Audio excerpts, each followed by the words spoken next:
Hello hi everyone. ఇప్పుడు మనం next week market analysis చూద్దాం. నిఫ్టీ ఏ రేంజ్లో ఉండొచ్చు, ఇది ప్యూర్గా టెక్నికల్ అనాలిసిస్. మనం లాస్ట్ వీక్ అనాలిసిస్ చేసినప్పుడు మనం చెప్పుకున్నాం మ్యాక్సిమం డౌన్ సైడ్ ఉంటుంది, ఈ వీక్ కన్సాలిడేట్ అయ్యి డౌన్ సైడ్ వస్తుంది అని మనం లాస్ట్ వీక్ చెప్పుకున్నాం. దానికి గల మెయిన్ కారణం 25,000 బ్రేక్ అయింది స్ట్రాంగ్గా, ప్లస్ 50 మూవింగ్ యావరేజ్ని కూడా క్రాస్ అయింది డౌన్ సైడ్ అని లాస్ట్ వీక్ మనం చెప్పుకున్నాం. ఒక స్ట్రాంగ్ క్యాండిల్తో బ్రేక్ అయింది అని చెప్పాం. సో ఈ కన్సాలిడేట్ అయ్యి, అంటే మనం ముందుగా చెప్పుకున్నాం ఈ రేంజ్లో కన్సాలిడేట్ అవ్వచ్చు, ప్లస్ స్లైట్గా డౌన్ సైడే ఉండడానికి పాసిబిలిటీ ఉంది. ఆ పాసిబిలిటీలో మనకి 24,700 అరౌండ్ ఇక్కడ మనకి సపోర్ట్ తీసుకొని పైకి పెరగడానికి ఛాన్స్ ఉందని మనం డిస్కస్ చేసుకున్నాం. అదేవిధంగా ఈ రేంజ్కి వచ్చి సపోర్ట్ తీసుకొని పెరిగింది, ప్లస్ మళ్ళీ మీరు ఇక్కడ చూసారంటే సేమ్ 50 మూవింగ్ యావరేజ్ని రెసిస్టెంట్గా టచ్ చేసి అక్కడి నుంచి మళ్ళీ డౌన్ సైడ్ వచ్చింది. ఆల్మోస్ట్ అలా ఇది మనకి 24,600 వరకు మనకి మార్కెట్ కింద వరకు వచ్చింది, కన్సాలిడేట్ అవుతుంది. యాక్చువల్గా డే అనాలిసిస్లో మనం ఈ డే రోజు మనం ఇదొక bullish engulfing candle and bullish మర్బూజా క్యాండిల్ మ్యాక్సిమం మనకు పెరగడానికి ఛాన్స్ ఉంది అని చెప్పుకున్నాం. ఇక్కడ ఏం జరిగిందంటే ఆ మరుసటి రోజు కూడా కొద్దిగా పాజిటివ్గానే మనకి క్లోజ్ అయింది.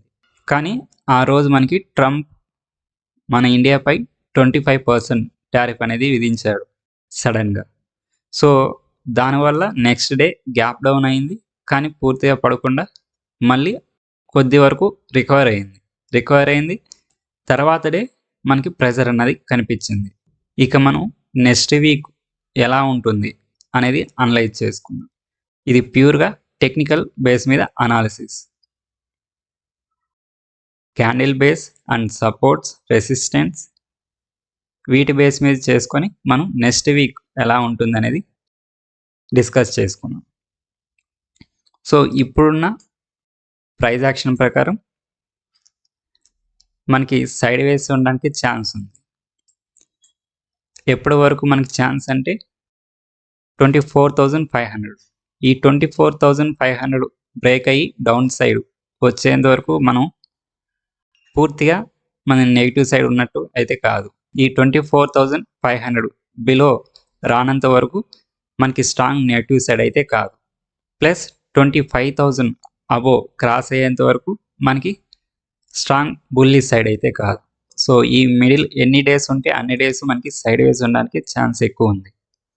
సో నెక్స్ట్ వీక్ కూడా మనకి సైడ్ వేస్ ఉండడానికి ఛాన్స్ ఉంది. అది ఎందుకు ఉంది అనేది మనం డిస్కస్ చేద్దాం.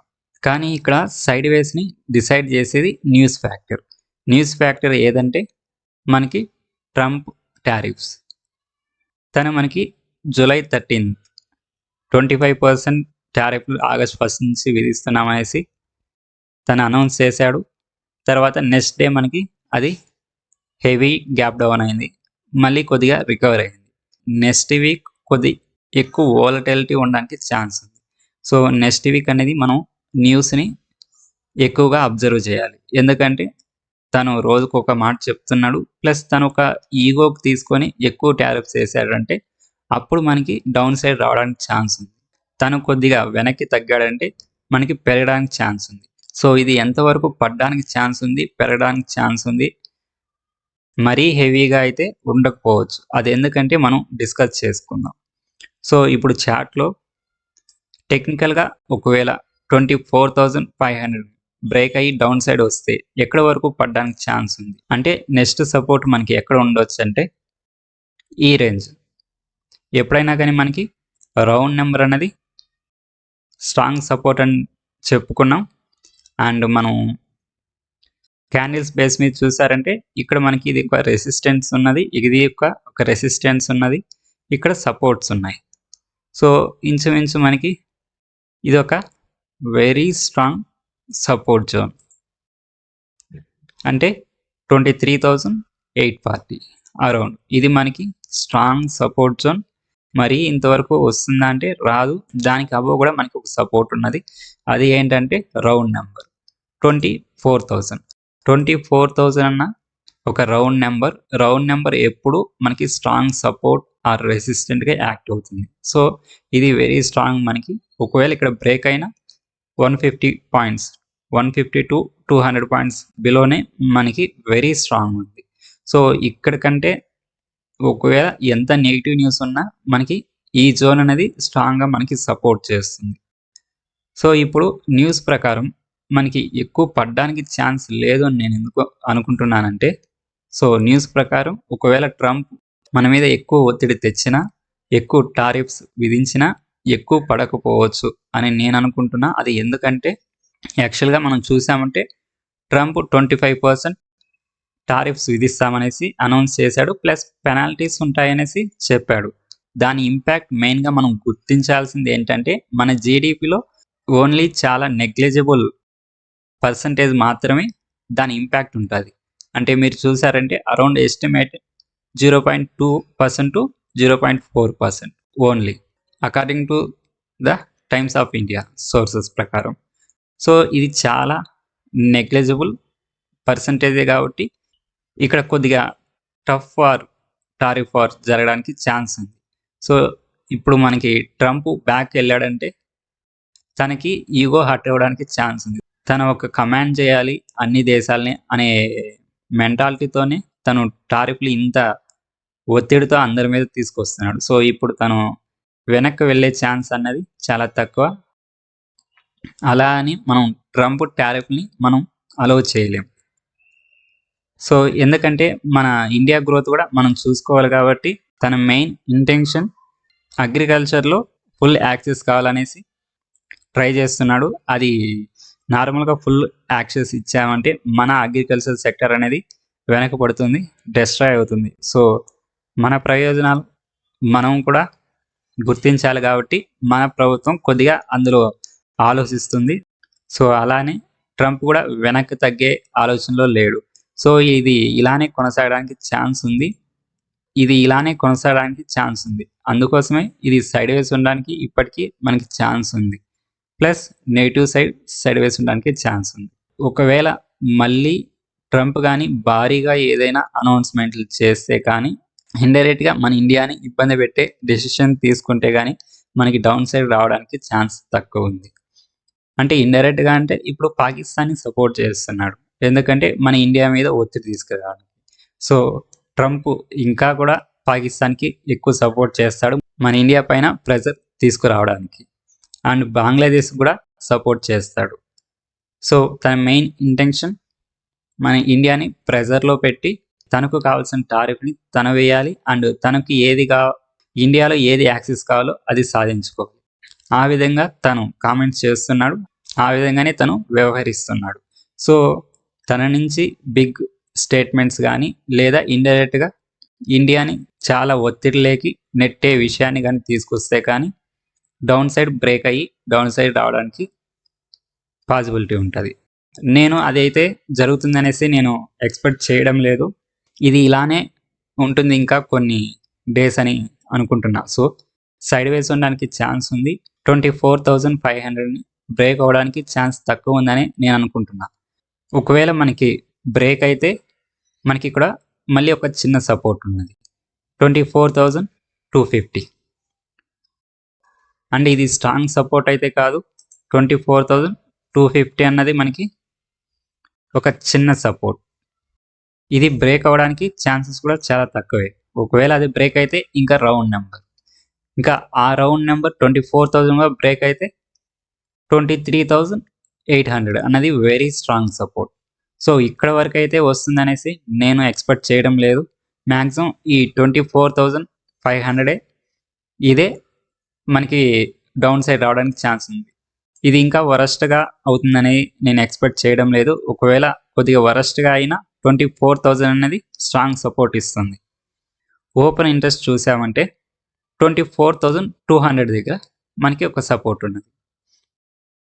తర్వాత 24,000 మనం ఇప్పుడు చార్ట్లో చూసామంటే ఇక్కడ మనకి ఒక సపోర్ట్ ఉంది అని చెప్పాను, 24,250 అరౌండ్. సో మనకి ఓఐ కూడా 24,200 దగ్గర ఎక్కువ ఉంది. సో మనకి ఒకవేళ కొద్దిగా వరస్ట్గా సిచ్యువేషన్ ఏర్పడిన 24,250 అండ్ ఓఐ 200 ఉన్నది. ఈ 50 పాయింట్స్ రేంజ్ వరకు వచ్చి మళ్ళీ పెరగడానికి ఛాన్స్ ఉంది. అండ్ మనం ఎఫ్ఐఐ డేటా కూడా ఒకసారి చూసామంటే FII DI data last day August 1 కూడా మనకి ఎఫ్ఐఎస్ మనకి సెల్ చేశారు. మీరు అదేవిధంగా జూలై చూసారంటే ఆల్మోస్ట్ 47,000 క్రోర్స్ సెల్ చేశారు. మన డిఐఎస్ కూడా 60,000 క్రోర్స్ బై చేశారు. మనం ఇక్కడ ఎఫ్ఐఐని కొంచెం క్లియర్గా అబ్జర్వ్ చేసామంటే మనం ప్రీవియస్గా మనం చూద్దాం. ప్రీవియస్గా కూడా జనవరి ఫిబ్రవరి వెరీ హై సెల్ చేశారు. మనం ఇప్పుడు చార్ట్లో చూసామంటే ఆ జనవరి ఫిబ్రవరి నెలలు ఇది మనకి జనవరి మంత్. ఇక్కడ చూసారంటే ఇక్కడ నుంచి ఇది జనవరి మంత్. జనవరి మంత్ కూడా మనకి ఎక్కువ ఫాల్ ఉంది. మళ్ళీ కొద్దిగా పెరిగిన మళ్ళీ ఫిబ్రవరి మంత్ కూడా ఫుల్ ఫాల్ ఉంది. అంటే మీరు ఎఫ్ఐఐలో ఆ సెల్లింగ్ ప్రెజర్ అనేది అంత హెవీగా ఉంది. మళ్ళీ మీరు చూసారంటే మార్చ్ నుంచి ఎఫ్ఐఐ బై సైడ్ వచ్చారు. ఎప్పటి వరకు? జూన్ వరకు. మీరు చూసారంటే చార్ట్లో మార్చ్ నుంచి మనకి మార్కెట్ అనేది బాగా పెరుగుతూ వచ్చింది. సో మళ్ళీ వీళ్ళు ఎప్పుడు మనకి సెల్ సైడ్ వెళ్ళారంటే మనం ఇక్కడ గమనించామంటే జూలై మంత్ అంటే లాస్ట్ మంత్ నుంచి మనకి మార్కెట్లో ప్రెజర్ అనేది ఏర్పడింది. సో మనకి ఎఫ్ఐ బై సైడ్ రావడం కూడా చాలా ఇంపార్టెంట్. కానీ ప్రజెంట్ అయితే హెవీ సెల్లో ఉన్నారు. సో ఈ మంత్ వాళ్ళు ఏ సైడ్ ఉంటారు అనేది కూడా మనకి ఇంపార్టెంట్. ఫస్ట్ డే మనకి 3,000 క్రోర్స్ సెల్ చేశారు. ఈ సెల్లింగ్ అన్నది ఇంకా ఇలా పెరిగితే మనకి పడ్డానికి ఇంకా ఛాన్స్ ఉంది. ఈ వారం వరకు మనకి స్ట్రాంగ్ సపోర్ట్ 24,500. అది బ్రేక్ అయితే 24,250 200 అరౌండ్. అది బ్రేక్ అయితే 24,000 అది స్ట్రాంగ్గా తీసుకుంటుంది. సో అది కూడా మనకి బ్రేక్ అయిందంటే 24,800. నా ఎక్స్పెక్టేషన్ 24,500 to 25,000 ఈ బిట్వీన్నే ఉండడానికి ఛాన్స్ ఉంది. ఒకవేళ మనకి ఏ రోజైనా కానీ మనకి 24,500ని బ్రేక్ అయ్యి డౌన్ సైడ్ వస్తే అంటే కన్సాలిడేషన్ జోన్ క్లోజ్ అవుతుంది. 24,500 బిలో కానీ క్లోజ్ అయితే ఏదైనా ఒక రోజు మనకి కన్సాలిడేషన్ జోన్ అనేది మనకి బ్రేక్ అయినట్టు. తర్వాత మనకి మూమెంటం ఎక్కువ ఉంటుంది. అండ్ ఇది ఓన్లీ ఎడ్యుకేషనల్ పర్పస్ వీడియో మాత్రమే. ఇందులో ఏ రికమెండేషన్స్ లేవు. దీన్ని బేస్ చేసుకొని మీరు ఎటువంటి పొజిషన్స్ తీసుకోకండి. ఇదండి నెక్స్ట్ వీక్ మన నిఫ్టీ మార్కెట్ ఏ విధంగా ఉండబోతుంది టెక్నికల్గా అండ్ న్యూస్ బేస్గా. ఈ వీడియో మీకు నచ్చినట్లయితే లైక్ చేయండి, షేర్ చేయండి, సబ్స్క్రైబ్ చేయండి. నెక్స్ట్ వీడియోతో మళ్ళీ కలుద్దాం. Until take care, bye bye, Jai Hind.